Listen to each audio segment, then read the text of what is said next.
রাত 2টায় নাসিরাবাদ গ্রামে রাত 2টার সময় গরু চুরি করতে আসছিল 8জন চোর। গরু গোয়াল থেকে বের করছে। গরু চুরির সন্দেহ আর মুহূর্তেই ফেটে পড়লো ক্ষুব্ধ জনতা।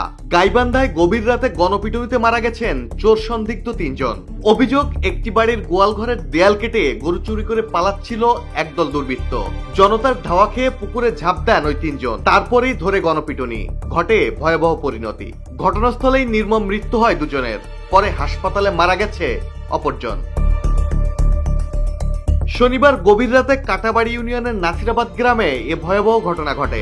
এলাকাবাসী জানায়, রাত 2:30টার দিকে গরুর মালিকের চিৎকারে ঘর থেকে বেরিয়ে আসে গ্রামবাসী। চোর চক্রকে ধাওয়া দিলে পালানোর চেষ্টা করতে গিয়ে 3 জনই রাস্তার পাশের একটি পুকুরে ঝাঁপ দিয়ে লুকানোর চেষ্টা করে, কিন্তু ক্ষুব্ধ জনতা তাদের ধরে ফেলেই শুরু করে গণপিটুনি। এতেই ঘটনাস্থলে মারা যান 2 জন। খবর পেয়ে সকালে পুলিশ পৌঁছে গুরুতর আহত অবস্থায় অপর একজনকে উদ্ধার করে গোবিন্দগঞ্জ উপজেলা স্বাস্থ্য কমপ্লেক্সে পাঠায়। তবে চিকিৎসাধীন অবস্থাতেই তারও মৃত্যু হয়। গোবিন্দগঞ্জ থানার ওসি বুলবুল ইসলাম জানান, মরদেহ 3টি থানায় রাখা হয়েছে। এখনো কারো নাম পরিচয় নিশ্চিত হওয়া যায়নি। 10 বছরের যাত্রা তো কেবলই শুরু। একসাথে গ্রো করার এই জার্নি চলুক আগামীতেও। পাঠাও 10 years of growing with you।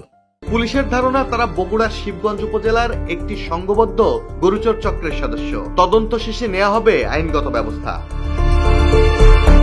স্থানীয়রা বলছেন, এ অঞ্চলে বারবার গরু চুরি হচ্ছিল, তাই জনতা আর ধৈর্য রাখতে পারেনি। তবে সাম্প্রতিক সময়ে বাড়তে থাকা এমন আইন হাতে তুলে নেওয়ার ঘটনা গভীর উদ্বেগজনক বলছেন আইন বিশেষজ্ঞরা। মাহমুদুল হাসান শাওন, জয় জয় দেব।